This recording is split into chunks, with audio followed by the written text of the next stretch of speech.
बिस्मिल्लाहिर्रहमानिर्रहीम अल्लज़ीना यत्तबिऊना अर्रसूल अन्नबिय्यल उम्मी अल्लज़ी यजिदूनहु मक्तूबन इंदहुम फित-तौरात वल इंजील यअमुरुहुम बिल मारूफ व यनहाहुम अनिल मुनकर व युहिल्लु लहुमुत तय्यिबात व युहर्रिमु अलैहिमिल खबाइस व यज़उ अन्हुम इसरहुम वल अग़लाल अल्लती कानत अलैहिम व क़ाल अल मालु वल बनून ज़ीनतुल हयातिद दुनिया वल बाक़ियातुस सालिहात खैरुन इंदा रब्बिका सवाबन व खैरु अमला।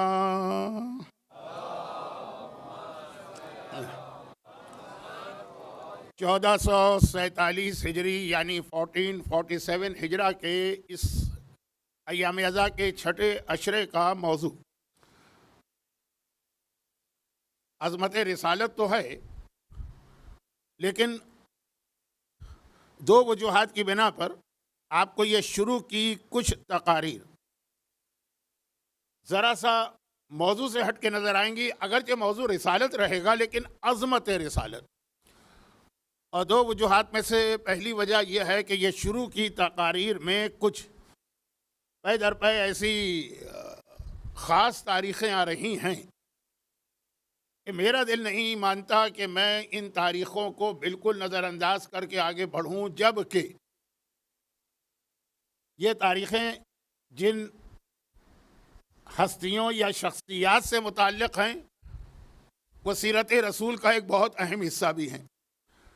जैसे कल की मजलिस फ़ातिमा बिन्त असद की वफ़ात की तारीख़ थी, तो मेरा दिल ना चाहा कि मैं इस अजीम तरीन शख्सियत का, जिसे अल्लाह के रसूल ने उम्मी बादा उम्मी करार दिया, अपनी माँ, मैं बिल्कुल नज़रअंदाज करूँ।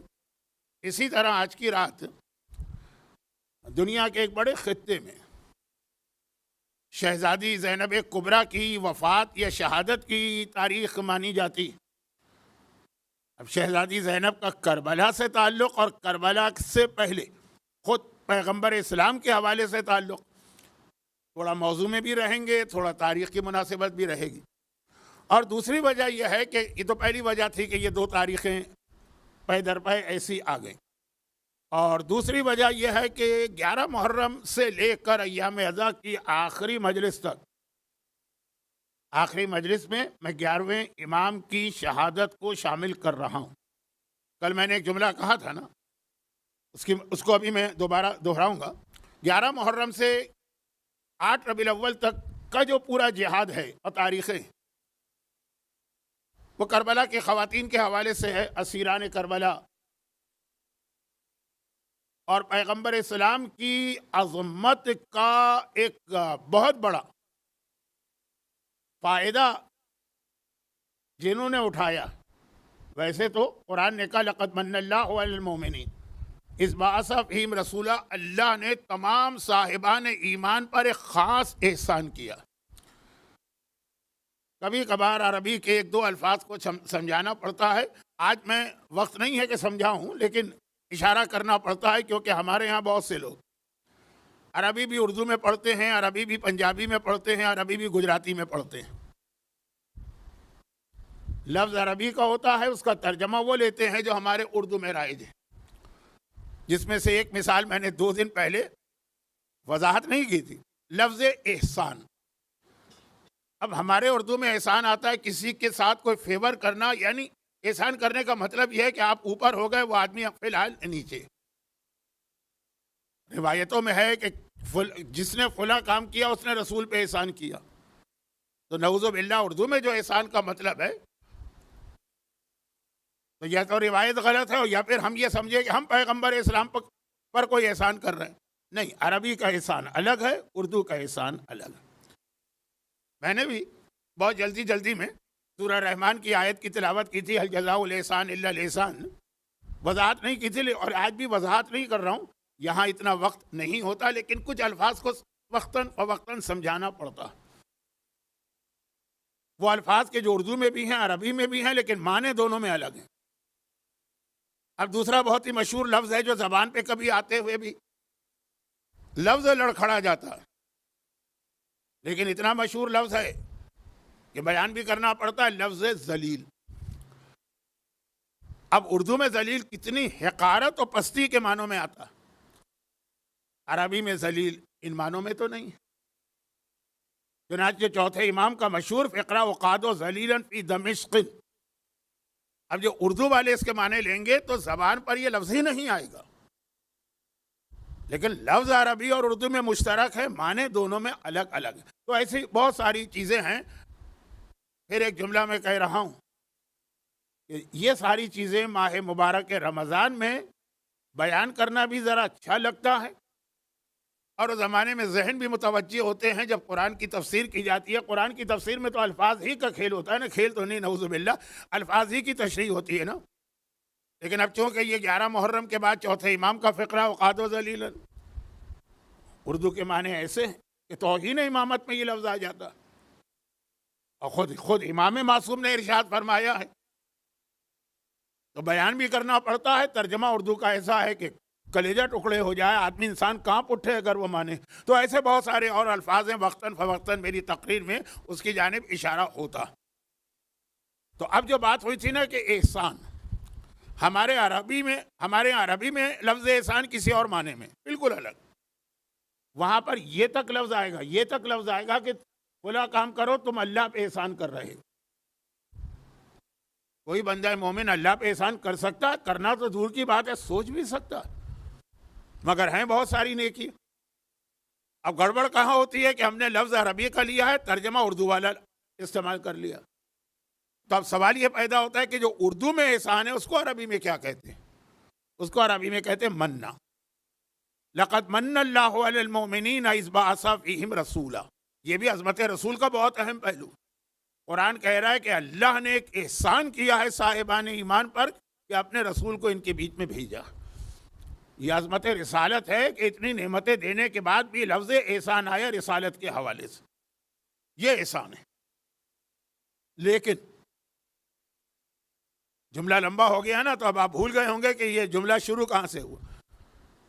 जुमला शुरू यहाँ से हुआ कि दूसरी वजह हमारी ये शुरू की 3-4 मजालिस का ज़रा सा लफ्ज़ अज़मत से हटकर बयान, रिसालत का बयान चल रहा है, सारे वाक़यात सीरत रसूल ही के मैं 2 दिन से बयान कर रहा हूँ, आज तीसरा दिन।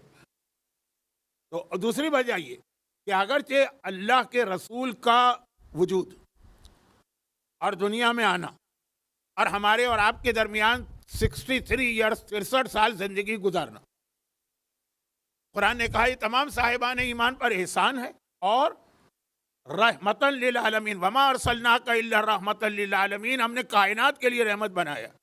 साहिबान ईमान पर एहसान है, आलमीन के लिए वजूद रसूल रहमत। अब ये जुमले को मैं अभी सिर्फ ये जो जुमला नहीं, कुरान की आयत को सिर्फ एक जुमले में बयान करूं अभी, शायद हो सकता है कि ये आगे की मजालिस में वजाहत करना पड़े, क्योंकि ये अज़मत रिसालत का हिस्सा। रसूल का वजूद मोमिनों के लिए रहमत नहीं है, सब के लिए रहमत। आलमीन, मोमिनों के लिए एहसान है, आलमीन के लिए रहमत। और अगर रसूल ना होते तो क्या होता? इस वक्त जो 6 अरब इंसान हैं, क्या अंग्रेजी में क्या कहेंगे, 6 बिलियन।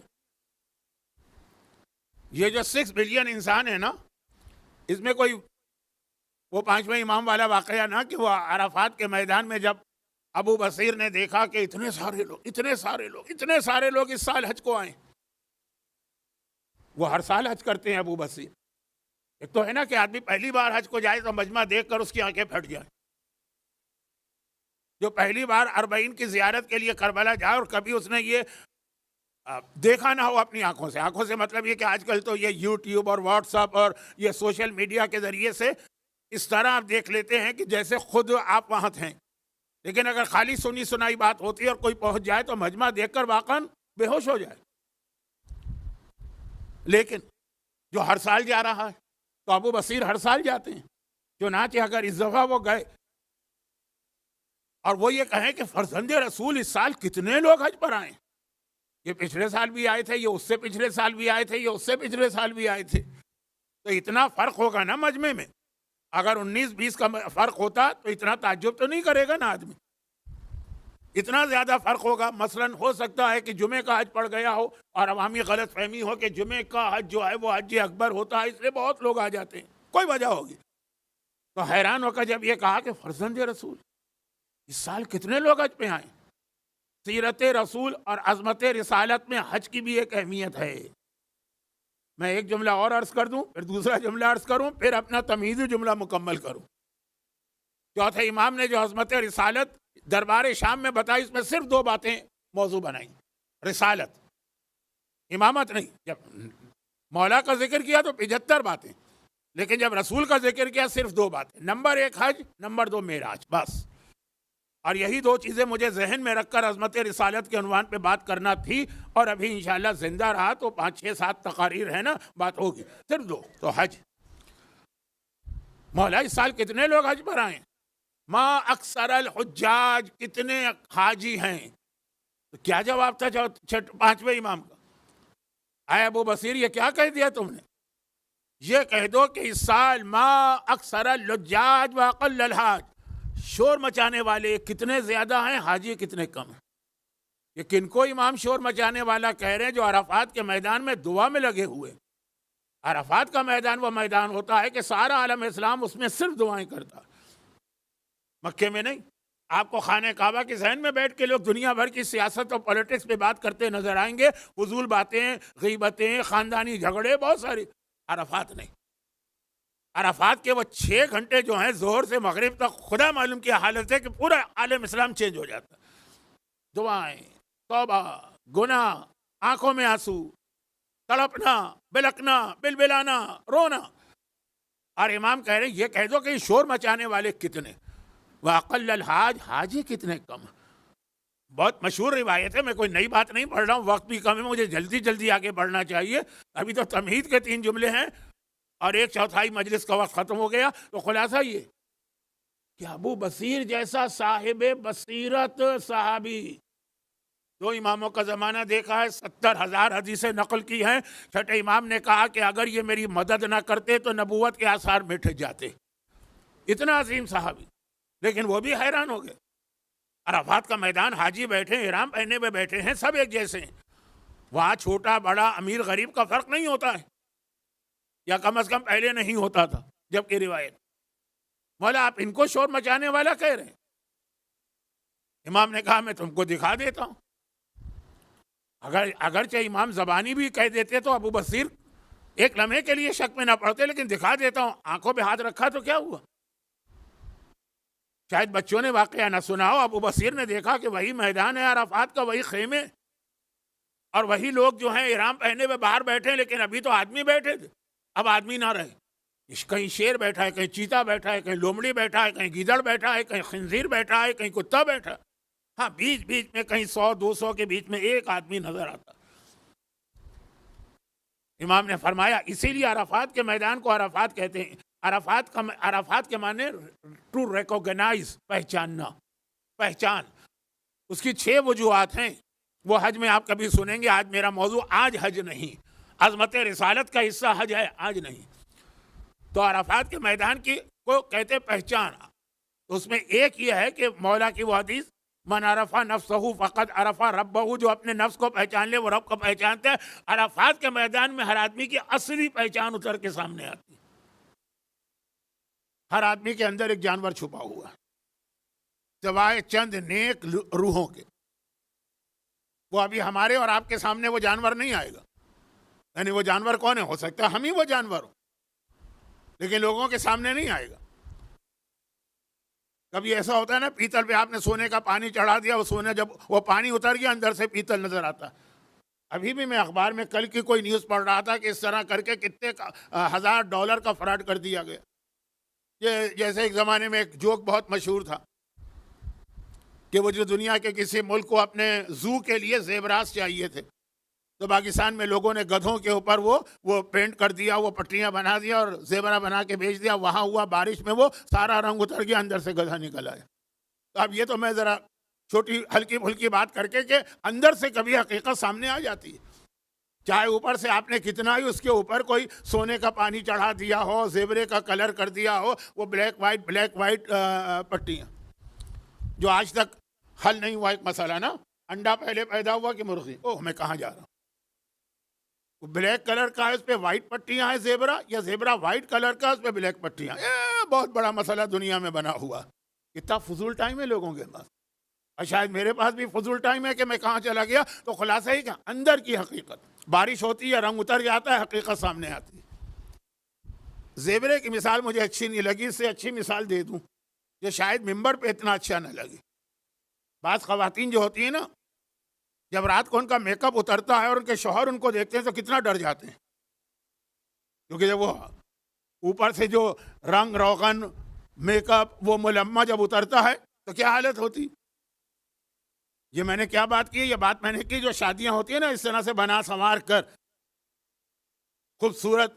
अच्छा, ये आजकल के बच्चे इसको नहीं जानेंगे, इनको वो पता है कि वो जो आजकल आईफोन वगैरह में वो कैमरे के अंदर वो फिल्टर लगे हुए होते हैं, बस सूरत को खूबसूरत बना दो, है। तो अब ये अराफात का मैदान हकीकत जाहिर करता है, वो सारे फिल्टर उतर जाते हैं, वो सारा सोने का पानी उतर जाता है, वो सारा मेकअप उतर जाता है। लेकिन लेकिन अगर अल्लाह का रसूल इस दुनिया में ना आता तो 6 बिलियन जो दुनिया की आबादी है ना उसकी ये कैफियत होती। कहीं शेर बैठे होते, कहीं चीते बैठे होते, कहीं हाथी बैठे होते, कहीं गीदड़ बैठे होते, कहीं पे खंजीर होते, कहीं पे सुअर होते, कहीं पे लोमड़ियां होती, कहीं कहीं 100-200 के बीच में एक आदमी नजर आता। क्यों? इसलिए कि पीछे माजी के अंबिया की उम्मतों पे जो अजाब आया। ये जो मैंने जानवरों की लिस्ट बताई है ना, ये बहुत ही ऑथेंटिक रिवायत है कि 39 जानवर ऐसे हैं जो इंसान थे, अल्लाह ने उन पर अजाब भेज के उनको जानवर बना दिए। ये मैं अक्सर मजलिसों में जुमला कहता हूं, लेकिन चूंकि आज तो बराह रास्त ये अजमत रसूल से मुताल्लक जुमला, 39 जानवर ऐसे हैं। और मैंने कहा ये बहुत ही हमारे यहाँ ऑथेंटिक हदीस है। बहुत ऑथेंटिक हदीस किसे कहते हैं? जिस पर एक मर्जी और मुज्तहिद हलाल और हराम का फतवा दे। हलाल और हराम का फतवा दिया जाता है जब हदीस बहुत ही ज्यादा ऑथेंटिक। जो अक्सर हमारे यहाँ मुस्तहबात मशहूर है ना, इनकी हदीसें भी ज़ईफ हैं। मसलन आयतुल्लाह सिस्तानी क्या फरमाते, वुज़ू से पहले 2 बार हाथ धोना और 3 बार नाक में पानी डालना और 3 बार कुल्ली करना, ये हदीसें बहुत कमज़ोर। इसको हम मुस्तहब की डिग्री में नहीं लेंगे। नई बात होगी बहुत से लोगों के लिए कि जब से होश संभाला, बल्कि उससे पहले से ही जब वालिदैन ने ट्रेनिंग दी होगी, 2 साल के बच्चे कोई चीज़ें सिखाई होगी और सिखाइए। ये नहीं कह रहे हैं आगा सिस्तानी किसको छोड़ दीजिए, बात ये कह रहे हैं कि हदीस बहरहाल इसकी वो मोतबर नहीं। मुस्तहबात और मकरूहात की हदीसें ज़्यादातर कमज़ोर है, लेकिन जब वाजिब और हराम की हदीस आ जाए ना, वो बहुत ही ऑथेंटिक। पैगम्बर की खासियत कुरान ने बताई, युहिल्लु लहुमुत तय्यिबात व युहर्रिमु अलैहिमुल खबाइस। बार बार इसको नहीं दोहराऊंगा क्योंकि आज का मौजू कुछ और है, अभी तो तमहीद का जुमला ही नामुकम्मल। तो खैर, वो जो 39 जानवर, अब इस पर फतवा क्या है? फतवा यह है कि कौन से जानवरों का गोश्त हलाल है, कौन से जानवरों का गोश्त हराम है। तो उसमें जब पहला लफ्ज आता है, तमाम मराजे का, तमाम शिया मराजे का मुत्तफ़िक़ा फतवा है कि हर वो जानवर जिसे अल्लाह ने इंसान से अजाब दे के जानवर बनाया है वो हराम। उसमें कोई फार्मूला नहीं है। जैसे हमारे यहाँ एक रिवायत मौला के हवाले से पढ़ी जाती है ना कि या अमीरुल मोमिनीन कौन से जानवर हलाल है, कौन से हराम है, इसका फार्मूला बताइए। मिंबर से एक रिवायत पढ़ी जाती है जो ऑथेंटिक नहीं। तो इमाम ने फरमाया पानी किस तरह पीता है और सब्जा किस तरह खाता है, वो सारी, क्योंकि कोई ऐसा फार्मूला नहीं है हलाल और हराम जानवर का। फार्मूला नंबर 1, वो तमाम जानवर जो इंसान थे अजाब खुदा के नतीजे में जानवर बने, वो तो मर गए, लेकिन अल्लाह ने उस शक्ल में जानवरों को पैदा किया ताकि जब इसको देखोगे गुनाह याद आ जाए। मशहूर तरीन रिवायत जो आप 21 रमज़ान को सुनते होंगे, इस मिंबर पे मैंने कम से कम 50 दफ़ा तो पढ़ी होगी। और मैं तो क्या हूँ, आपने उलमा से सुना कि वो कौम जो दाढ़ियाँ शेव करती थी, अल्लाह ने उनको बगैर छिलके की मछली बना दी। वो तो मर गई मछली, वो मछली मर गई, लेकिन अब उस शक्ल में बगैर छिलके की मछली क़यामत तक रखिए ताकि इसको देखो तो दाढ़ी शेव करने का अजाब और गुनाह तुम्हारे सामने है। तो अब ये आज का मौजू नहीं, ये शायद एक मौजू बने आगे चलकर। अज़मत रिसालत वो क्या, वो ये है कि चूँकि रसूल रहमतुल लिल आलमीन बन के आए, इसलिए वही गुनाह हम करते, हम मछली नहीं बनते। बहुत ही मशहूर रिवायत है, ये मशहूर भी नहीं है, ये एक ज़माने में तवील अरसे तक मोमिन और गैर मोमिन की पहचान थी। बाज़ इलाकों में खरगोश का गोश्त पका के रखो, खा लेगा तो गैर मोमिन है, नहीं खाएगा तो मोमिन है, क्योंकि हराम है हमारी फ़िक़ा में खरगोश। लेकिन क्यों हराम है? का इसलिए कि एक औरत थी, जब वो नजिस होती थी तो उसके बाद वो गुस्ल नहीं करती थी। अल्लाह ने उसको औरत से खरगोश बना के, खरगोश उसको तो मार दिया, उस वाले खरगोश को जो औरत से बना, लेकिन एक खरगोश पैदा कर दिए दुनिया में। अब खरगोश को पता नहीं इंग्लिश में क्या कहते हैं, कोई कहता है रैबिट, कोई कहता है बनी, कोई कहता है हेयर, पता नहीं क्या क्या नाम है। ना मैं इंग्लिश क्लास लेने आया हूँ, ना इंग्लिश सीखने आया हूँ, ना सिखाने आया हूँ, मेरे लिए तो खरगोश काफ़ी। तो अब दुनिया में कितने खरगोश फुदक रहे होते हैं। हमारे घर में हमारी खवातीन, हमारे में हम में हमारी कोई बहन, हमारी कोई बेटी, हमारी कोई माँ वो खरगोश बन के घूम रही होती। क्यों? अब क्यों नहीं घूम रही है? गुनाह तो वही कर रही है, इसलिए कि अब रसूल आ गए। और खाली हमारी नहीं, ये सारी कायनात की बात है। तो अब रसूल रहमत हैं सबके लिए, वरना ये जो 39 जानवर है ना, ये सारे गुनाह आजकल हो रहे हैं इकट्ठा। उस वक्त इकट्ठा नहीं होते थे। एक कौम में एक गुनाह होता, वो कौम खरगोश बन गई। दूसरी कौम में दूसरा गुनाह होता तो मछली बन गई। तीसरी कौम में तीसरा गुनाह होता था, वो हाथी बन गए। आजकल ग्लोबल विलेज ना, सब एक दूसरे से मिल मिला गए। तो हाथी वाला गुनाह भी हमारे घर में होता है, खरगोश वाला गुनाह भी हमारे घर में होता है, मछली वाला गुनाह भी हमारे घर में होता है। लेकिन ना हमारे घर में खरगोश फुदकते हैं, ना हमारे घर में मछलियां तैरती हैं, ना हमारे घर में हाथी अपनी सूंड लहराता हुआ चलता है, जबकि होना चाहिए। अल्लाह का उसूल तो एक होगा? नहीं। जहाँ मोहम्मद की बात आ जाए वहाँ सारे उसूल टूट जाते हैं। वमा अरसलनाका इल्ला रहमतन लिल आलमीन, सारे उसूल टूट जाते हैं। तो सारी कायनात के लिए रहमत है, खाली अपने मानने वालों के लिए नहीं।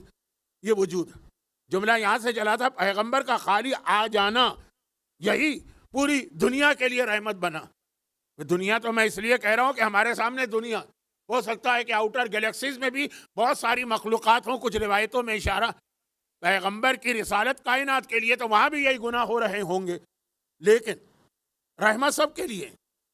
लेकिन एहसान जताना नहीं, लफ्ज़ गलत कह गया, एहसान का जिक्र अल्लाह ने किया है मोमिनों के लिए, क्योंकि रहमत बने उनके लिए।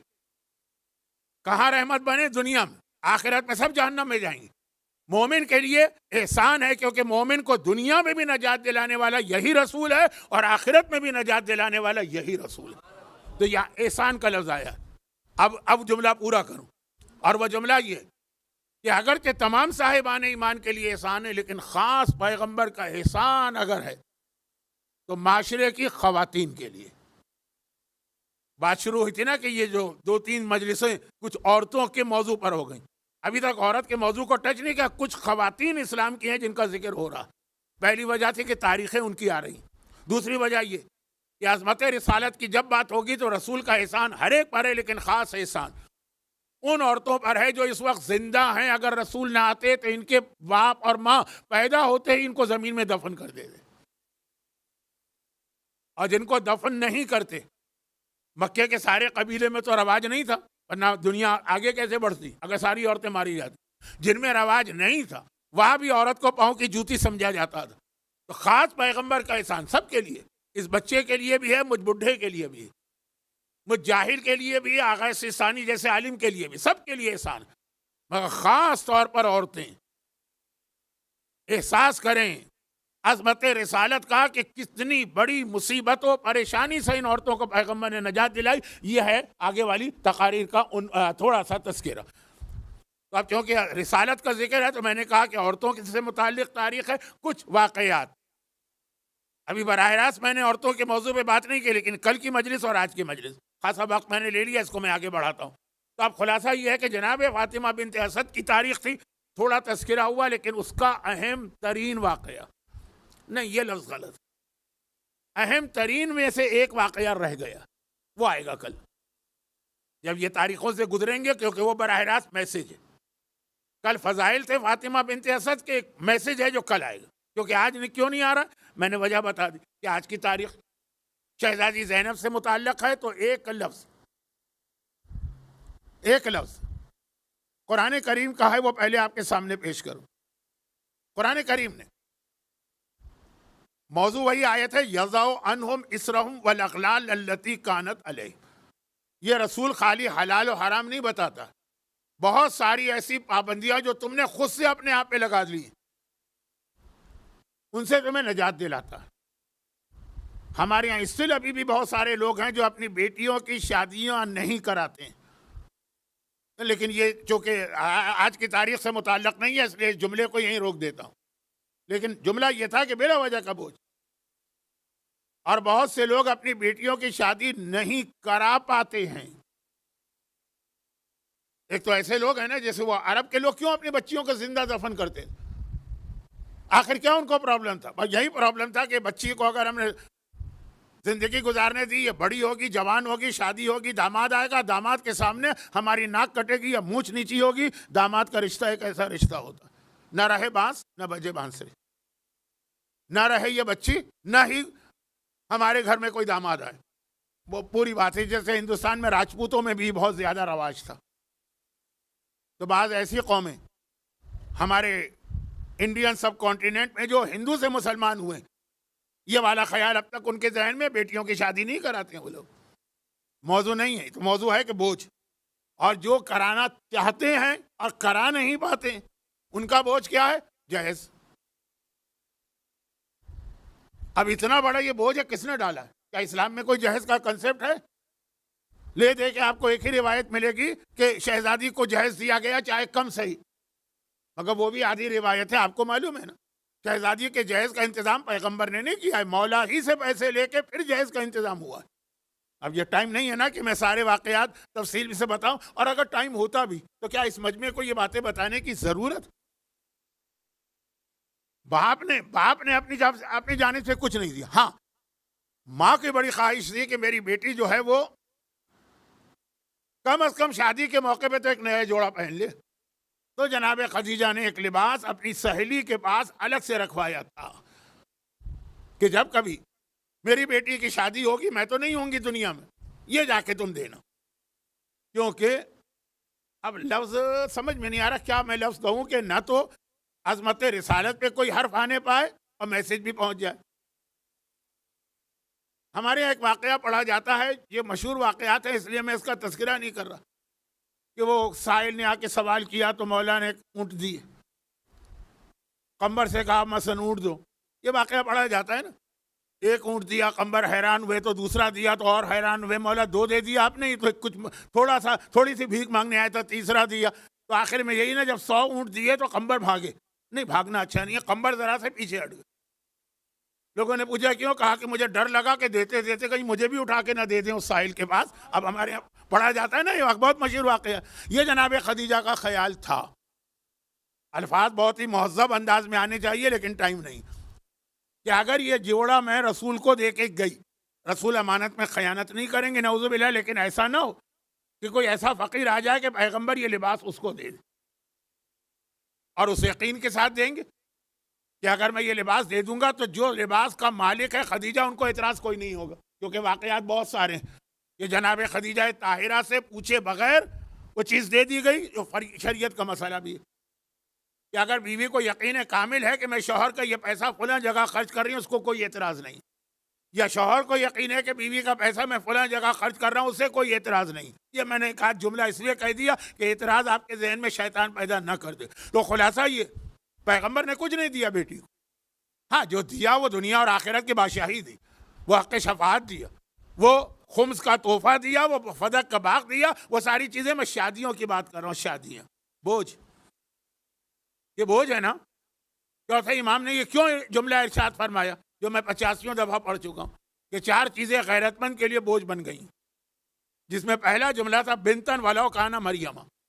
अगर घर में बेटी बैठी हो, बाप की रात की नींद उड़ जाती, चाहे वो बेटी मरियम जैसी साहिब फजीलत क्यों ना हो, मगर बेटी बेटी होती। तो ये बोझ कहाँ से आया? अल्लाह ने तो ऐसा कुछ नहीं कहा ना कि बेटियां बोझ हैं, बल्कि अल्लाह ने तो कहा बेटियां रहमत हैं। फिर ये बोझ कैसे बना? हमने खुद ना जहेज का तसव्वुर, कितने लड़के यही ख्वाब देखते देखते जवान होते हैं कि शादी करेंगे तो ये मांगेंगे, वो मांगेंगे, वो मांगेंगे, ये हमारी डिमांड होगी, ये लिस्टें होंगी। कितनी लड़कियां बेचारी इस बात पे मार दी जाती, और जब मारना मुमकिन ना हो तो तलाक मिल जाती। तलाक देना मुमकिन ना हो तो इतना ज्यादा घर में सास नंदे शौहर के साथ मिलकर जुल्म करती कि वो सुसाइड कर लेती।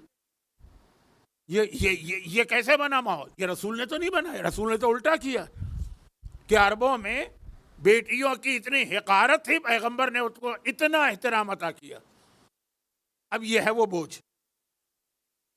सारे बोझ नहीं, उनमें से एक ही है जो कुरान ने कहा युहिल्लु लहुम तय्यबात व युहर्रिमु अलैहिमुल खबाइथ व यज़उ अन्हुम इसरहुम वल अग़लाल अल्लती कानत अलैहिम। अच्छा, वो लोग जिन घरानों में बेटियों की इतनी तहकीर नहीं की जाती, इतनी तौहीन नहीं की जाती, जहाँ जहेज का इतना रवाज नहीं।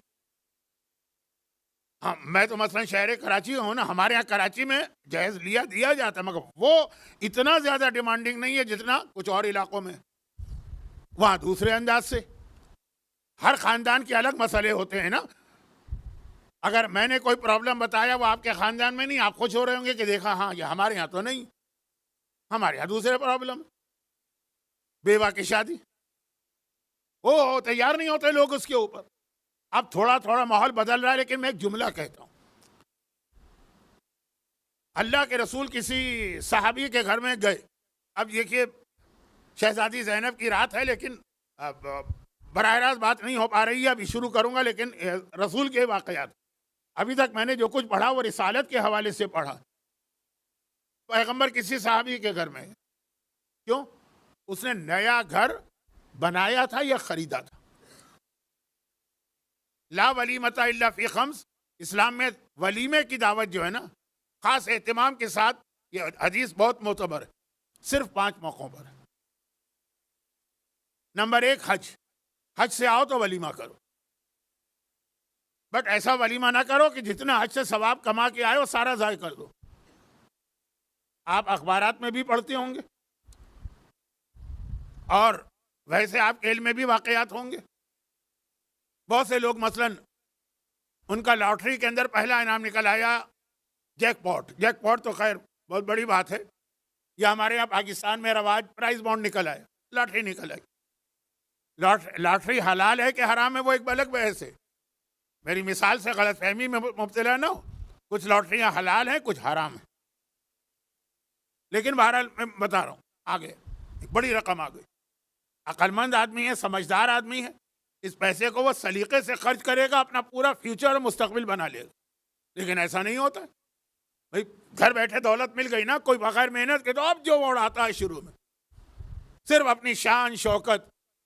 यहाँ पंजाब के कुछ लोग नजर आ रहे हैं, बहुत अच्छा पंजाबी का लफ्ज़ है, दिल चाहता है इसको उर्दू का लफ्ज़ बना ही दूँ, ठोर ठोर दिखाना। वो जो दिखाता है ना अपने ठोर के, जो पैसे हमारे पास आ गए हैं, अब वो लिबास, अब उसकी गाड़ी, अब उसका मकान, अब पैसे फेंके जा रहा है, ज़ाय कर रहा है। और जो थोड़ी बहुत कसर रह जाती, तो जैसे कहीं पे अगर शहद हो या मसलन शक्कर हो तो चूंटियाँ आ जाती है ना, उसको 2 सहबाब ऐसे घेरे में ले लेते हैं। आज यहाँ दावत है, वहाँ पार्टी है, वहाँ घूमने जाना है। मैंने तो देखा है कि 40-40 साल यहाँ मेहनत करके कमाने वाले अपनी 7 पुश्तों के लिए कमा चुके होते हैं, सब उड़ा देते हैं। अच्छे अच्छे लिबास, अच्छे अच्छे मकान, अच्छी अच्छी गाड़ियाँ, ये इस्लाम के बहुत अहम मसले हैं और सीरत रसूल से इनका ताल्लुक़ है। तो अब ये हज से जितना कमा के लाए ना, वो प्राइज बॉन्ड निकल आया, उसकी तरह की हिमाकत ना करना कि जितना कमा के लाए वो सब उड़ा दो एक ही दावत के अंदर। वो कैसे लोग उड़ाते हैं, मुझे भी, मैं तो बहरहाल अब आपसे क्या पर्दा, आप तो मुझे जानते हैं ना कि मैं सालों से हज पे जा रहा हूँ, वरना तो कहते हुए अच्छा नहीं लगता है, तो लगता है अपने हज का एडवर्टाइज कर रहे हैं। लेकिन शायद कोई आदमी ही ऐसा हो इस मजमे में जो ये ना जानता हो। मैं नहीं जाता हज के वली में। लोग तड़पते हैं कि मौलाना हमने आपके साथ हज किया है, आप आ जाइए ना वली में। एक दफ़ा गया, ओहो क्या वलीमा मैंने देखा, हज का वलीमा, शादी की बात नहीं हो रही, हज का वलीमा। पहले तो दरवाजे पर नेवी का बैंड था जो नगमा सराई कर रहा था, और उसके बाद अंदर एक स्टेज लगा था जिसके ऊपर कोई मशहूर सिंगर खड़े हुए अपने हुनर का मुजाहिरा कर रहे थे, और उस स्टेज के सामने औरतें और मर्द सब के सब मिक्स गैदरिंग बगैर हिजाब के पहलू ब पहलू बिठाए गए थे। मिक्स गैदरिंग के भी 2 तरीके होते हैं ना, कि इधर आपने कुर्सियां लगाई औरतों की, इधर कुर्सियां लगाई मर्दों की। लेकिन एक होता है कि नहीं, एक ही जगह सब बैठे हुए हैं। बीवी किसी की है, उसके कंधे से कंधे मिलाए कोई और बैठा है, बहन किसी की है, कंधे से कंधे मिलाए कोई और बैठा है। मैंने कहा ये हज का वलीमा, ऐसा तो शादी का भी वलीमा हो तो उस पर अल्लाह के रसूल की लानत है। जितना हज में आप कमा के लाए, 40 दिन तवाफ किए, नमाजें पढ़ी, दुआ रफा पढ़ी, घोड़े गिड़गिड़ाए, शैतान को कंकर मार के अच्छी तरह से मार दिया आपने, वो सारा एक वलीमे में ज़ाय हो रहा। तो 5 वलीमे इस्लाम में मुस्तहब है, जिनमें पहला हज का। बस शर्त ये है, जब हज तक का वलीमा ये मैं बता रहा हूँ जिसमें आप कमा के कुछ लाए हैं यानी नेकियां, तो बाकी 4 में भी। दूसरा तो पता ही है शादी का वलीमा, और तीसरा वलीमा औलाद की पैदाइश का वलीमा, और चौथा वलीमा जब औलाद का वो अकीका या खतना हो, और 5वां वलीमा है नया मकान। एहसान रसूल का। हमें बाकी मज़ाहिब की तरह से ये नहीं कहा कि एक लंगूटी पहन के सूखी रोटी खा के जिंदगी गुजारो। नहीं, अच्छा मकान एक नेमत है। उसने पैगंबर को दावत दी कि अल्लाह के रसूल मेरे घर आइए। पैगंबर आए। वो वाकया नहीं पढ़ रहा हूँ मुर्गी के अंडे वाला, वो नहीं, वो नया मकान नहीं था, ये नया मकान। पैगंबर घर में गए, देखा अच्छा मकान है, खूबसूरत मकान है। हैसियत के मुताबिक लेना है, अपनी हैसियत से बड़ी जंप न लगाइए। मैंने कहा ना कि मैंने उन लोगों को देखा 40-40 साल उन्होंने खून पसीना एक करके यहाँ पैसा कमाया, एक कोठी बनाई और सब खत्म कर दी। फिर बाद में वो कोठी भी बेचना पड़ी क्योंकि जिंदगी तो गुजारना है ना। तो खैर पैगंबर गए, अच्छा मकान जैसा एक मोमिन के लिए होना चाहिए। और देखा कि उसके घर में जो कमरा है ना, उसके अंदर मसलन एक रोशनदान है, वेंटिलेटर। अब वो ज़माने में सेंट्रली एयर कंडीशन मकान तो थे नहीं, वहाँ तो मकान में खिड़कियाँ भी बनाई जाती थी और वेंटिलेटर भी। पैगंबर ने फरमाया ये तुमने क्यों बनाया रोशनदान? कहा अल्लाह के रसूल ताकि सूरज की रोशनी भी आती रहे, धूप भी आती रहे और ताज़ा हवा भी। ये तो पता है ना आपको कि ये धूप कितनी अहम है। बहुत ज़्यादा हो जाए तो स्किन कैंसर होता है, बहुत कम हो जाए तो क्या विटामिन डी की डिफिशिएंसी हो जाती है, जो बहुत बड़ा प्रॉब्लम है। जो आज सारी दुनिया हाथ धो के हमारी औरतों के पीछे पड़ी है कि इंडिया पाकिस्तान की औरतों में 90% विटामिन डी कम होता है क्योंकि वो हिजाब करती हैं। खैर वो एक अलग चीज़। तो अब ये रोशनदान, ताज़ा हवा नेमत, सूरज रोशनी एक नेमत, और धूप ये भी एक नेमत, इसलिए मैंने बनाया। पैगंबर ने कहा अगर तुम इसमें एक नियत और मिला लेते तो रोशनदान यही रहता, फायदे वही मिलते जो तुम कह रहे हो, साथ में तुम्हें अजर सवाब भी मिल जाता है। रोशनदान बना दे कि मैंने इसलिए बनाया ताकि अजान की आवाज़ मेरे घर में आराम से आ जाए। कोई इसके लिए अलग से इंतजाम नहीं करना है, कोई अलग से, वही रोशनदान जिससे हवा चाहिए, धूप चाहिए, रोशनी चाहिए। लेकिन नियत में अगर ये आ जाता कि इससे वो जो मस्जिद से अजान और नमाजों की आवाज़ें आ रही वो भी पहुँचे, अमल वही करना है, खुद ब खुद तुम्हारा अजर व सवाब बढ़ जाता। ये रोशनदान क़यामत के दिन तुम्हारे लिए इतना अजर व सवाब लेके आता। तो ज़रा सा अगर नियत में इजाफा कर लिया जाए तो एक आम सा जो इंसान का अपना अमल होता है ना, वो बहुत बड़ी नेकी बन जाता है। तो अब बात ये हो रही थी कि अल्लाह के रसूल का ये एहसान जो है, बेटियां तुम्हें दी, रहमत अता की, इनको पालोगे पोसोगे। बल्कि मेरी एक मजलिस है, शायद मैंने पिछले साल यहाँ भी पढ़ी थी, याद नहीं आ रहा। पूरी मजलिस का एक मौजू था। वो क्या मौजू था? नबी का पड़ोसी कौन होता है। अब उसके अंदर मेरी मजलिस के 2 हिस्से होते हैं। पहला हिस्सा होता है कि इस दुनिया में बाज़ अंबिया को ऐसे ऐसे पड़ोसी मिले कि अल्लाह की पनाह, शैतान के भी कान काटे। लेकिन आखिरत के अंदर जन्नत में नबी का पड़ोसी कौन होगा? फिर वाकया पढ़ा कि हज़रत मूसा ने कहा मेरा पड़ोसी कौन? खुदा ने कहा फुला, पूरा एक वाकया। हज़रत ईसा ने कहा मेरा पड़ोसी कौन? पूरा एक वाकया। पड़ोस की बड़ी अहमियत होती है ना कि आपके बराबर में कौन रह रहा है, बराबर के मकान में। तो उसके अंदर अल्लाह के रसूल ने बाज़ औक़ात खुद से बताया कि जन्नत में मेरा पड़ोसी कौन होगा। मूसा को अल्लाह ने पैगाम दिया कि फुला शहर में जाओ, वो तुम्हारा पड़ोसी, वो कसाई। ईसा को अल्लाह ने पैगाम दिया फुला जंगल में जाओ, वो जो औरत दरख्त के नीचे है वो तुम्हारी पड़ोसी। और भी अंबिया के वाक़यात, तो पूरा एक मौजू बन गया ना पड़ोस का। पैगंबर ने खुद ही उम्मत को बताया कि जन्नत में मेरा पड़ोसी कौन होगा। जन्नत जन्नत जन्नत, तो उसमें 2 लफ्ज़ आते हैं, 2 रिवायतें। अच्छा, पड़ोसी कहते किसे? पड़ोसी कहते हैं आपके घर से 40 घर दाएं, 40 घर बाएं, 40 घर सामने, 40 घर पीछे। क्योंकि आप कहेंगे कि भाई पड़ोसी तो एक होगा, तो पैगंबर ने ये 2-3 क्यों बता दिए? नहीं, 40-40 घर। अलबत्ता ये भी लफ्ज़ 40 जो मैंने कहा ना, कल दाढ़ी 40 कदम से नजर आए, 40 समझाने के लिए होता है, लेकिन अतराफ के घर। एक रिवायत वो है अना व काफिलुल यतीम का हाथैन। ये भी वो हदीस है जिसमें पैगंबर ने खाली जबान से नहीं कहा, कुछ दिखा के कहा, 2 उंगलियां मिलाई। मैं और यतीम की परवरिश करने वाला का हाथैन इस तरह जन्नत में साथ होंगे जैसे ये 2 उंगलियां साथ। अल्लाह के रसूल, आप किस यतीम की किफालत की बात कर रहे हैं? किसी भी मुसलमान का कोई यतीम हो, बल्कि गैर मुस्लिम का भी। तो आपके घर के जो यतीम हैं उनको मैदान करबला और मैदान शाम में क्या इम्तिहान देना पड़ा? आखिरी मजलिस का वक्त ख़त्म होता है, यहाँ से रफ्ते मसाइब भी बनते हैं, लेकिन छोड़। और दूसरा कहा कि जिसने 4 बेटियां पाल कर उनकी शादी की और अपने घर से इज्जत और आबरू से रुखसत किया, मैं और वो जन्नत में पड़ोसी। दुनिया में कितना बड़ा बोझ! एक बेटी बोझ होती है बाप के लिए, उसकी जिंदगी गुजर जाती। और कहाँ 4 बेटियां। और फिर बाप और बेटी का रिश्ता से समझ में फिर भी आता है कि बाप वाकई बेटियों के लिए कुर्बानी देते हैं। मौलाना, हम अपने लिए तो नहीं कमा रहे ना, हमारा गुजारा तो एक मामूली तनख्वाह में भी हो जाता है। हमारी 2-2 बेटियां, 3-3 बेटियां, इनकी शादी करना है, इनका इंतजामात। कितने लोग ऐसे हैं सहराओं में अपना खून जलाते हैं, पसीना, मेहनत, पसीना, ये सब अपने लिए नहीं करते, उनका गुजारा तो हो जाएगा। लेकिन हमारे पास दूसरी एक रिवायत भी आती है कि बाप और बेटी का तो एक रिश्ता है बहरहाल, भाई और बहन। हमारे यहाँ हैं ऐसे नेक और सआदतमंद भाई जो अपनी बहनों की शादी की खातिर अपनी शादी को डिले कर देते हैं। लेकिन आज का जमाना आपको पता है ना कि अब क्या कहते हैं, सफेद खून सफेद हो गया।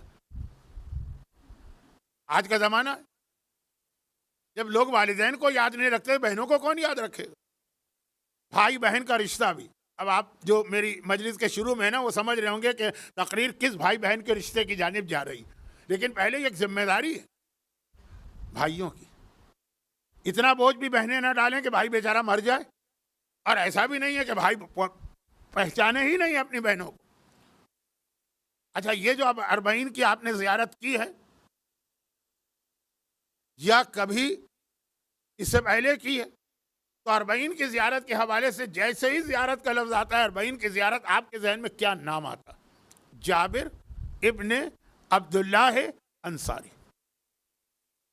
अरबईन की जियारत इस्लाम में आई है जाबिर इब्ने अब्दुल्लाह के जरिए से। करबला के ये पहले जाहिर और अरबईन पे ये करबला पहुंचे। फ़कत आपको ज़रा सा दुनिया की खबर भी दे दी जाए, अगरचे आप उससे बेहतर जानते हैं कि आप अल्हम्दुलिल्लाह बहुत अच्छी जगह बैठे। बहुत सारे फितने यहाँ आते ही नहीं इन इलाकों में। पूरा यूरोप और अमेरिका इस वक्त हमारे मेंबरों पर, और ख़ास तौर पर जो इंग्लिश स्पीकर होते हैं, एक बिला वजह के इशू जैसे ही अरबईन तारीख़ करीब आई, बहस छिड़ जाती। क्या दुनिया और आखिरत के सारे मसले हल हो गए कि इसी पर तुम लगे हुए हो? और ये मैं बता दूं कि यूरोप और अमेरिका में जो इंग्लिश स्पीकर हैं ना, इंग्लिश में जो तकरीर करते हैं, सिवाय चंद को छोड़ दो, वो ज़्यादातर इंडिया और पाकिस्तान की आज़ादारी को क्रिटिसाइज करते हैं। झूठी आज़ादारी, गलत रिवायत बढ़ा चढ़ा के पेश करना।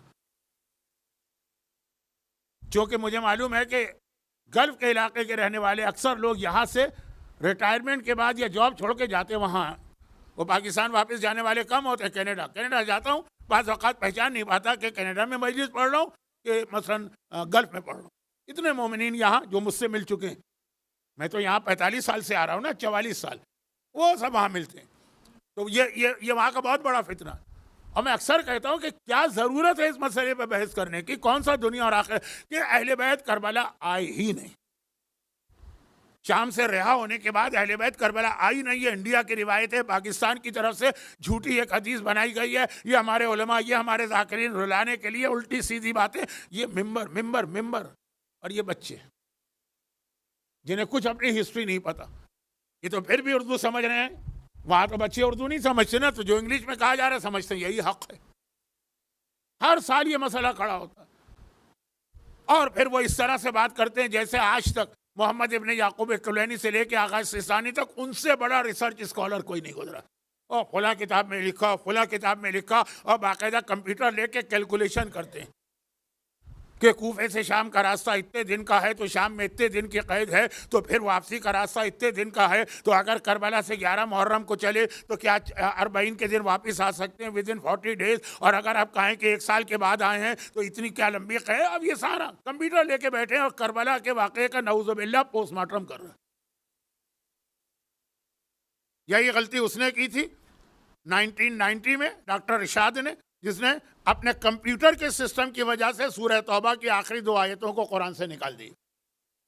वो अलग मौजू है, जो मैं आयत को अभी 2-3 दिन के बाद, बल्कि कल ही से शुरू करूंगा।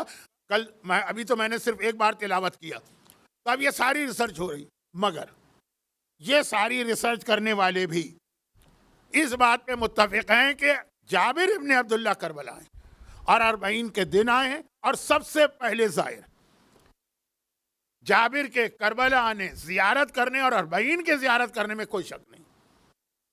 मैं तो अहले बैत के हवाले से भी मानता हूं कोई शक नहीं है, लेकिन वो बात कर रहा हूं ये बच्चे जो उर्दू नहीं समझते और इंग्लिश स्पीचेस या शरीक होते हैं यूरोप अमेरिका में, या इंटरनेट और ऑनलाइन और ये सब सुनते हैं, वो भी सब मानते हैं जाबिर।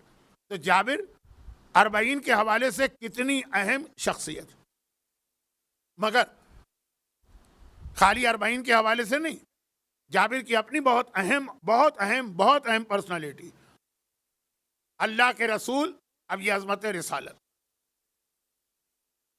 मक्के में जब तक थे मजालिम बर्दाश्त कर रहे थे, अबू जहल, अबू लहब, वलीद, उतबा, शैबा के ना, हिजरत की, जरा सी एक महफूज जगह मिली, हिजरत क्यों की? मदीने वालों ने आकर कहा, या रसूल अल्लाह, आप कहाँ बैठे हैं दुश्मनों के बीच में, आइए हम आपके लिए आंखें बिछाने को तैयार हैं। लेकिन मदीने वालों ने ये क्यों कहा? जनाब अबू तालिब और जनाब खदीजा की वफात के बाद जो पहला हज आया, इनकी वफात रजब और रमज़ान में हुई है, उसके 2 महीने बाद तो हज आ गए। उसमें जाबिर अपने 6 या 10 दोस्तों के साथ हज करने आए थे। इस्लाम नहीं आया अभी, मुसलमानों का हज भी अभी नहीं है, लेकिन हजरत इब्राहिम ने जो हज कायम किया था उसमें और आज के हज में तकरीबन एक जैसा हज है। वो हज करने आए, पैगंबर से वहाँ इत्तेफाकन मुलाकात हो गई मिना के मैदान, और जाबिर उसी वक्त इस्लाम कबूल किया। अगले साल 72 आदमियों को लेकर आए जाबिर, अपने वालिद को भी लाए। पिछले साल अकेले आए थे दोस्तों के साथ, उन्होंने भी पैगंबर के हाथ पे इस्लाम कबूल किया, तब पैगंबर को मदीने की दावत दी। जाबिर का हिजरत मदीना में बहुत अहम रोल है। एक जाबिर वो हैं जिन्होंने हमको हदीस किस्सा दी, इससे बड़ा तोहफा हमें और आपको क्या मिल सकता? जहाँ ये हदीस किस्सा पढ़े, हम बैठे हैं, हमें चारों तरफ से मलाइका घेरे में ले लेते हैं। हफ़त बिहिमुल मलाइका वस्तग़फ़रत लहुम इला अन यतफ़र्रक़ू, गुनाह हमने किए हैं, हमारे बिहाफ पे तौबा मलाइका कर रहे हैं। ये हदीस किस्सा का तोहफा है ना। और उसके बाद ये कि हर मुसीबत, हर परेशानी भी दूर है और हर हाजत भी कबूल है। तोहफा ये किसके जरिए हम तक पहुंचा? यही जाबिर। और मैं तो एक जुमला कहता हूं कि मैं ये फैसला भी नहीं कर पाता हूं कि हदीस किस्सा ज्यादा बड़ा तोहफा है या करबला के आका हुसैन की जियारत बड़ा तोहफा है। ये भी जाबिर ने दिया, वो भी जाबिर ने दिया। और फिर वो आखिरी बात तो आप इतना सुनते, अल्लाह का रसूल अपने फर्जंदों में 5वें इमाम को सलाम भिजवा रहा है जाबिर के जरिए से। और बहुत सारे सहाबी भी थे ना, लेकिन खास जाबिर का इंतखाब किया कि जाओ, जाके मेरे इस बेटे को सलाम पहुंचाओ।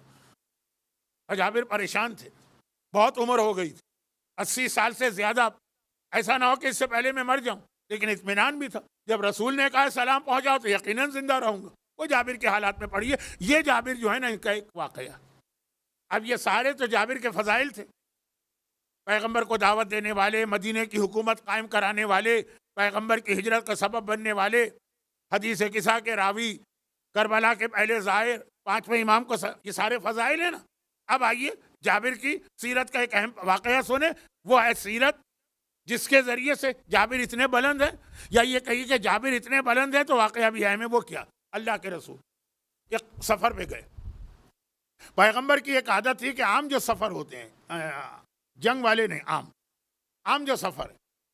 फिर मैं बता दूं कि मेरी सारी तकरीर पैगंबर के वाकयात के अंदर अंदर है, क्योंकि ये तारीख़ है। वो तो पैगंबर की आदत थी कि आम तौर पे जब काफिले चलते थे तो पैगंबर पीछे रहते थे। उसी वजह से जो इमाम जमात के लिए हुक्म है कि जब नमाज पढ़ाओ तो मस्जिद के आखिरी नमाजी तक का ख्याल करके पढ़ाओ कि तुम जो नमाज पढ़ा रहे वो तुम्हारा साथ दे सकेगा। बहुत बूढ़ा तो नहीं है, रुकू सिजदे में उसको जहमत तो नहीं हो रही, उसको ज़्यादा टाइम तो नहीं चाहिए, और उसे अलहम्द के बाद का सूरे में खड़े होने में ज़्यादा दिक्कत तो नहीं है, छोटा सूरा पढ़ो, ये सारी चीज़ें। वो पैगंबर का तरीक़ा था कि जा रहा है काफ़िला, ये कोई जंगी काफ़िला नहीं, ख़ास पैगंबर का काफ़िला भी नहीं, काफ़िले जा रहे हैं, पैगंबर ने ज्वाइन कर ली, पीछे रहते हुए।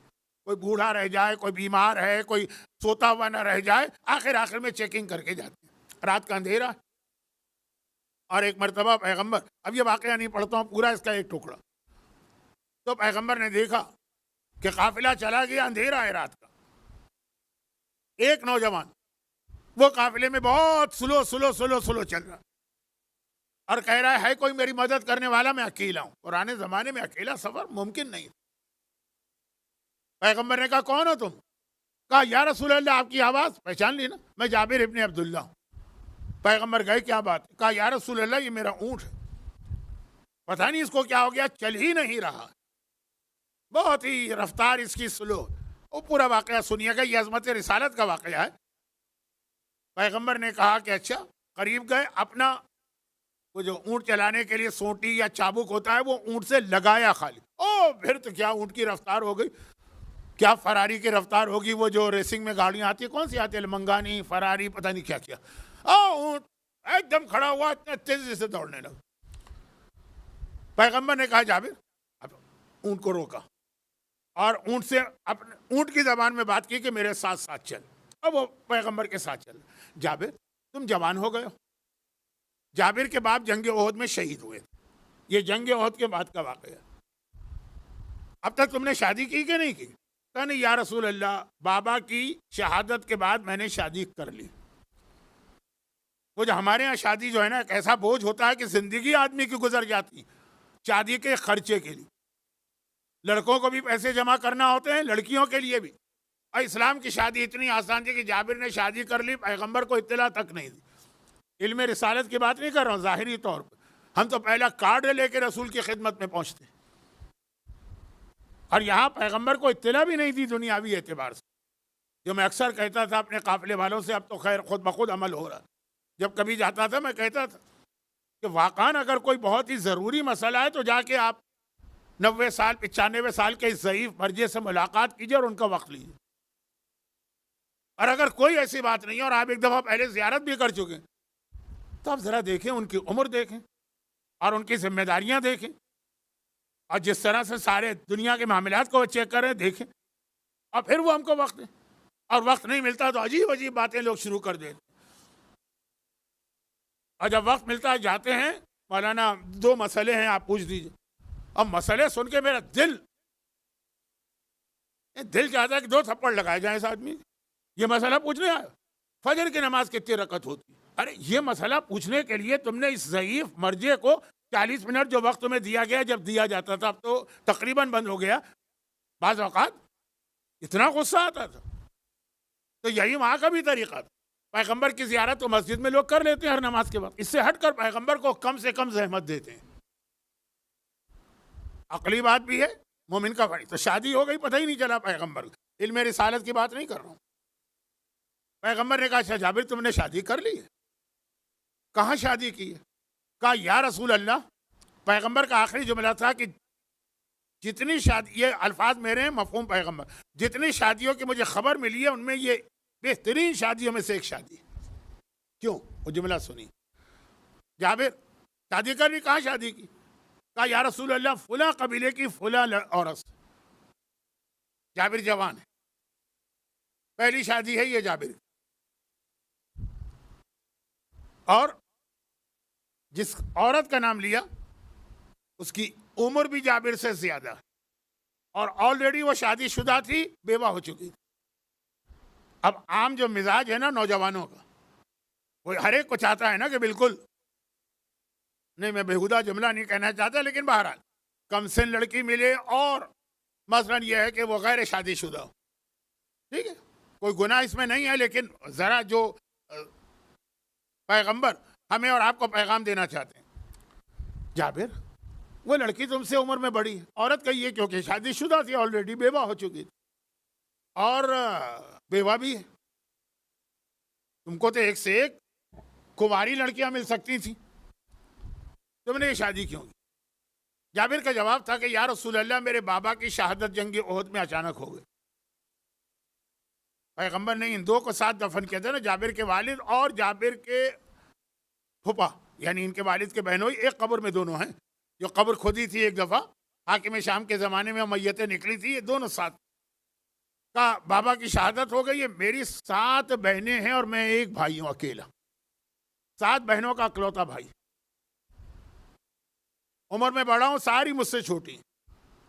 मैंने देखा कि मैं मर्द, अब ये बच्चियां हैं, इनको पालना है। औरतों के बहुत सारे मसाइल होते हैं जो बहन और भाई के दरमियान भी डिस्कस नहीं हो सकते, बाप और बेटी के दरमियान भी। अगर मैं किसी कम से लड़की से शादी करूं तो क्या मेरी बहनों को पालेगी? वो खुद इतनी छोटी होगी कि अभी उसको ट्रेन करना होता है। अब ये मेरी बहनें, इनके लिए मसला बन जाएगा। मैंने अपनी बहनों का ख्याल करते हुए कि इनको एक मैच्योर, एक तजुर्बेकार औरत की ज़रूरत है सरपरस्ती में, अपने से। अब ये नहीं कह रहे कि जाबिर मैं 20 साल का हूं तो मैंने 120 साल की औरत से शादी की है, लेकिन 2 साल 4 साल ज़रा बड़ी, ज़रा तजुर्बेकार, ताकि मेरी बहनों को जो माँ जैसी एक सुपरविजन चाहिए वो इनको मिल जाए। इसलिए मैंने शादी की। भाई कुर्बानी दे रहा है अपनी बहनों की शादी की खातिर। अच्छा, ये कोई बहुत बड़ी कुर्बानी तो नहीं है, लेकिन है बहुत बड़ी कुर्बानी का मेरा मतलब क्या था कि मालूम है कोई बहुत गलत सलत औरत से शादी कर ले, लेकिन उम्र में बड़ी है। कितनी, देखिए समझदार, ये खातून कितनी समझदार। पैगंबर ने जब ये सुना 7 बहनों का मसला कि बहनों की वजह से भाई ने अपनी शादी में अपनी पसंद और नापसंद का ख्याल नहीं किया, बहनों का ख्याल रखा। हमारे यहाँ तो जो आती है भावज, वो पहला काम ही करती है बहनों का पत्ता काटती है। और बहनें भी बाज़ औक़ात इतनी वो शैतान के खलाएँ होती हैं, खैर तो वो तो एक अलग मसला। लेकिन यहाँ पे जो बात मुझे कहना कि जाबिर ने इंतखाब किया, खाली ये नहीं देखा उम्र ज़्यादा बेवा, ये देखा मैच्योर है, अक्लमंद है, तजर्बेकार। अब ज़रा इस खातून, मौजूद ज़रा सा बदल गया, लेकिन सुन ली। पैगंबर ने कहा जितनी शादियां मैंने सुनी हैं उनमें एक बेहतरीन शादी है ये, जहाँ पे अपने नफ्स का ख्याल कम रखा गया है, अपने ख़ानदान और बहनों का ख्याल ज़्यादा रखा गया। मैं जानता हूँ इस मजमे में ऐसे नौजवान हैं जो सिर्फ अपनी बहनों की शादी की खातिर बड़ी जहमतें उठा के गर्मियों में खून पसीना एक करके पैसे जमा कर रहे ताकि बहनें उनकी सुकून के साथ रुखसत हो जाएं। लेकिन खाली, मैंने कहा ना कि खाली ये नहीं है कि भाई मौलाना ने वाक़या पढ़ लिया, अब तो हमको ढूंढना है कि कोई बड़ी उम्र की औरत देखना है, चाहे कोई भी मिल जाए। नहीं, ये देखना है उसकी अक्ल भी देखना। अब ज़रा इसकी अक्लमंदी देखी। और ये वाक़या जो आप सुनेंगे ना, ये इमाम ज़माना से ज़रा से जाके मिलेगा, लेकिन बाद में, अभी नहीं। बात कब? शब जुमा में इमाम ज़माना पे बात करता हूँ ना, मंगल और बुध, 2 रातों के बाद। ज़रा अक्लमंदी देखी। खातून, जो लोग बहुत बाद में आए उनको बता दूं कि मेरी मजलिस शुरू हुई थी कि अल्लाह के रसूल अगरचे सारी कायनात के लिए रहमत बनकर आए, सारे मोमिनों के लिए एहसान अल्लाह ने किया, लेकिन ख़ास ख़वातीन के लिए पैगंबर अल्लाह का एक खुसूसी तोहफा था। जाबिर के फ़ज़ाइल भी मैंने जानबूझ के पढ़े। क्यों? 2 वजूहात से। नंबर 1, एक तो आप ये सुन लिए कि जाबिर ने शादी जो की, इतना साहिब फजीलत, तो शादी हमारे लिए एक दर्स दिया। और दूसरा ये वाक़या, जंग खंदक है, खंदक खोदी जा रही है, अभी खैबर की लड़ाई नहीं हुई है। खैबर की लड़ाई के बाद मुसलमानों के माली हालात बहुत संभल गए, हर एक जानता। लेकिन खंदक तक मुसलमान अभी बहुत ही गुर्बत में है और ऐसी परेशानी है कि कभी आप आशूर के हवाले से मेरा एक मशवरा सुन लीजिए। आशूर के हवाले से सूरह अहज़ाब को पढ़ लीजिए। अहज़ाब यानी खंदक, खंदक, जंग अहज़ाब एक चीज़ है ना। आशूरा के दिन हमें सिर्फ कुरान के 4 सूरों का हुक्म आया। सिर्फ का मतलब ये नहीं कह रहा हूँ कि बाकी आप पढ़ नहीं सकते, लेकिन जो ख़ास हुक्म आया वो सिर्फ 4 सूरों का। 4 रकअत नमाज पढ़ी जाती है ना आशूरे के दिन। सूरह काफिरून पढ़ो, समझ में आ गया, क्योंकि आखिरी आयत है लकुम दीनकुम वलिया दीन, तुम अलग हम अलग। हक और बातिल का जितना बड़ा फ़र्क करबला ने वाज़े किया है, हक इधर बातिल इधर, सूरह काफिरून।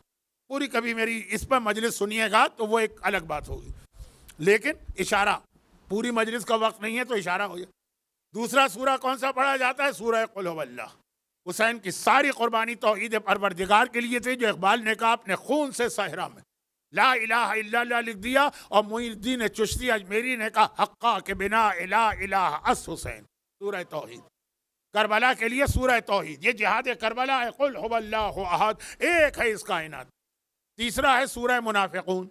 समझ में आ जाता है कि सारे मुनाफिक करबला में जमा है, जल्दी से हुसैन को शहीद करो, नमाज का वक्त फजीलत निकला जा रहा है।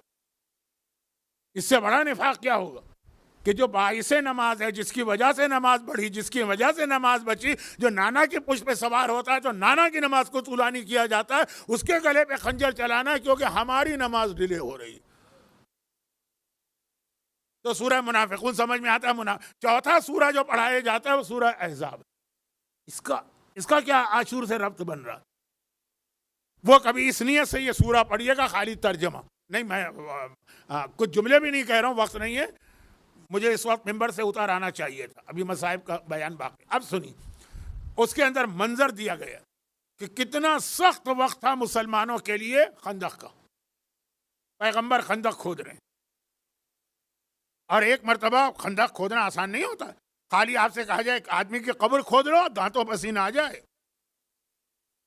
और पूरे असहाबे रसूल और सब भूखे, पेट पे एक एक पत्थर बांधा हुआ है ताकि भूख ना लगे, और पैगंबर भी साथ में खंदक खोद रहे हैं। एक दफा पैगंबर का कुर्ता जरा हट गया, जाबिर की निगाह पड़ी, पैगंबर के पेट पे 2 पत्थर बंधे। आप मुसलमानों के पेट में 1 पत्थर है, पैगंबर के पेट पे 2 पत्थर बंधे। जाबिर कुछ कर तो नहीं सके, सीधा अपने घर आई यही खातून और कहा कि मैंने अल्लाह के रसूल की वो भूख देखी। 2 पत्थर का मतलब यह कि सबसे ज्यादा इस वक्त भूखे रसूल। भूखे का मतलब नऊजुबिल्लाह लफ्ज़ तौहीन आमेज हो गया।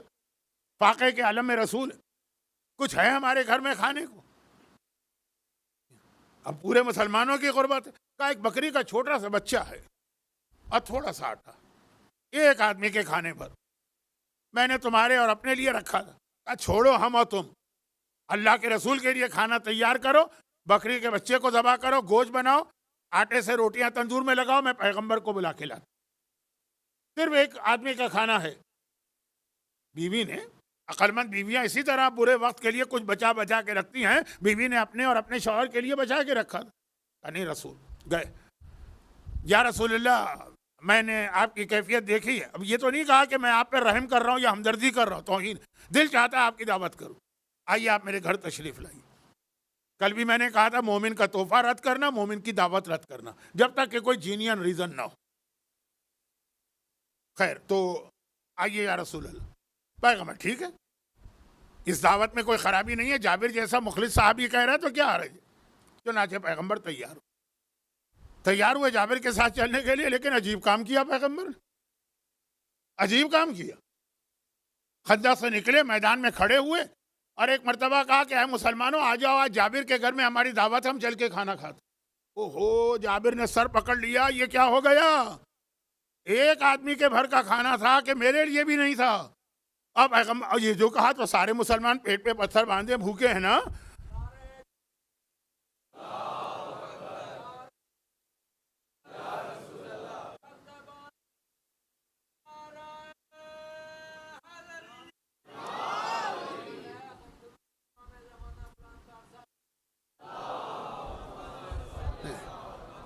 नहीं, मैं आपका ख्याल रख रहा हूँ, बिल्कुल आ रहा हूँ मसाइब पे, आप फिक्र ना करें, मैं आ रहा हूँ, मैं समझ गया आपका मकसद। आपने बहुत खुलूस से नारा लगाया, लेकिन बाद लोगों के चेहरे। तो पैगंबर ने दावत ऐलान कर दी, जाबिर ने सर पकड़ लिया। भाई आपके घर में कोई दावत हो और मालूम हुआ जितने आपने खाना तैयार किया उससे ज्यादा मेहमान आ गए, आपकी क्या हालत होगी? लेकिन अब जाबिर पैगंबर के सामने क्या बोले? पैगंबर ने ऐलान किया। मैं खातून के जुमले को बता रहा हूँ जो इमाम ज़माना के लिए पैगाम बनेगा। आज इसी जुमले पे मजलिस खत्म है। घबरा के घर में आए, बीवी से कहा गजब हो गया, गजब हो गया, हमने रसूल की दावत की थी, हमारे पास अपने लिए खाने को कुछ नहीं बचेगा। एक इतना सा बकरी का बच्चा और थोड़ा सा आटा, एक रोटी भी पक जाए तो बड़ी बात है। अब मैं क्या करूं, कितनी शर्मिंदगी होगी जब सब आएंगे भूखे रहेंगे। बीवी ने एक जुमला कहा, अरे जाबिर, क्या ये जितने मुसलमान आ रहे हैं इन्हें तुमने बुलाया? कहा नहीं, मैंने तो नहीं बुलाया, ऐलान तो रसूल ने किया। कहा पे जब उन्होंने ऐलान किया तो इंतजाम भी वही करेंगे। जरा सोचिए, जाबिर जैसा अक्लमंद इंसान, जवानी की से मैंने बात शुरू की थी, जब जवान थे बिल्कुल पैगंबर को बुलाया, बुढ़ापे पांचवें इमाम के सलाम तक पहुंचाया, जो नतीजे पे वो ना पहुंच सके उस नतीजे पे खातून एक लम्हे में पहुंच गई। जिसने बुलाया है वही इंतजाम करेगा, हमने जिनको बुलाया उनका इंतजाम हमने किया और यही हुआ। अब मैं वाकई को इख्तिताम तक नहीं पहुंचा रहा हूं, क्योंकि असल जो इन खातून का जुमला, जितने मैदान खंदक के थे सब आए, पेट भर के खाना खाया और खाना खत्म ही नहीं हो रहा था। तो जिसने बुलाया इंतजाम वो करेगा। अच्छा, बहुत से लोग नहीं आएंगे शब जुमा, आज की मजलिस सुनने के बाद कौन आएगा ऐसी सूखी मजलिस सुनने के लिए? जब इमाम आएंगे ना तो हमें फिक्र नहीं करना, जो बुलाएगा ना वही इंतजाम करेगा। तो ये जो जाबिर की बीवी का जुमला है ये बहुत अहम, जो बुलाता है इंतजाम भी वही करता। लेकिन बुलाया तो कूफे वालों ने भी था।